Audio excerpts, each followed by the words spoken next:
ಕೆಲವರು ತಿಳಿದೇ ಹೇಳ್ತಾರೆ, ಕೆಲವರು ತಿಳಿದಲೇ ಹೇಳ್ತಾರೆ. ಇದು ಅಂತಾರಾಷ್ಟ್ರೀಯ ಸಂಬಂಧ, ದೇಶದ ಸ್ವಾಭಿಮಾನದ ಸಂಬಂಧ.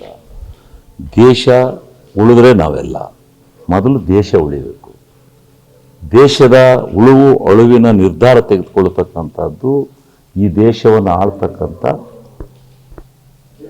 ಪಕ್ಷದ ನಿರ್ಧಾರ, ಪ್ರಧಾನಮಂತ್ರಿಯ ನಿರ್ಧಾರ. ಅವ್ರು ತಗೊಂಡು ಹೋಗಿದ್ದಾರೆ.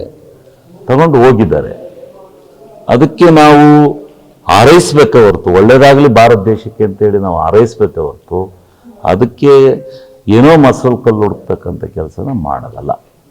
ಕೆಲವು ತಪ್ಪುಗಳು ಆಗಿದ್ದಾವೆ, ಇಲ್ಲ ಅಂತ ನಾನು ಹೇಳೋದಿಲ್ಲ. ಆದರೆ ತಪ್ಪಾಗಿದೆ ಅಂತೇಳಿ ಅದನ್ನೇ ದೊಡ್ಡದು ಮಾಡ್ಕೊಂಡು ನಾವು ಈ ಕೆಲಸನ ಮಾಡ್ತಕ್ಕಂಥದ್ದಲ್ಲ. ನಾವು ಮಾಡೋಣ, ಒಳ್ಳೆ ಉತ್ತಮವಾದಂಥ ರೀತಿಯಲ್ಲಿ ಉತ್ತಮವಾದಂಥ ಕೆಲಸನ ಮಾಡ್ತಕ್ಕಂಥ ಕೆಲಸನ ನಾವು ದೇಶಕ್ಕೋಸ್ಕರ ದೇಶಾಭಿಮಾನದಿಂದ ನಾವು ಇರಬೇಕು ಹೊರತು ಇದರಲ್ಲಿ ಕಲ್ಲು ಬೆರೆಸ್ತಕ್ಕಂಥ ಕೆಲಸ ಮಾಡಬಾರ್ದು. ಯಾರೇ ಆಗಲ್ಲ, ಅವನಿಷ್ಟ ಅದು, ಅವ್ರಿಷ್ಟ ಅದು, ಅವ್ರಿಗೆ ಬಿಟ್ಟಿದ್ದದು. ಅದನ್ನು ಸರಿ ಅಂತಲೂ ನಾನು ಹೇಳೋದಿಲ್ಲ, ನಾನು ಡಿಪೆಂಡ್ ಮಾಡ್ಕೊಳ್ಳೋದಿಲ್ಲ. ನನ್ನ ಅಂಥ ಸೂಕ್ಷ್ಮವಾದಂಥ ವಿಚಾರಗಳ ಬಗ್ಗೆ ನಾನು ಮಾತನ್ನೇ ಆಡೋದಿಲ್ಲ. ಅದು ದೇಶಕ್ಕಿಂತ ದೊಡ್ಡವರು ಯಾರೂ ಇಲ್ಲ, ದೇಶ ದೊಡ್ಡದು.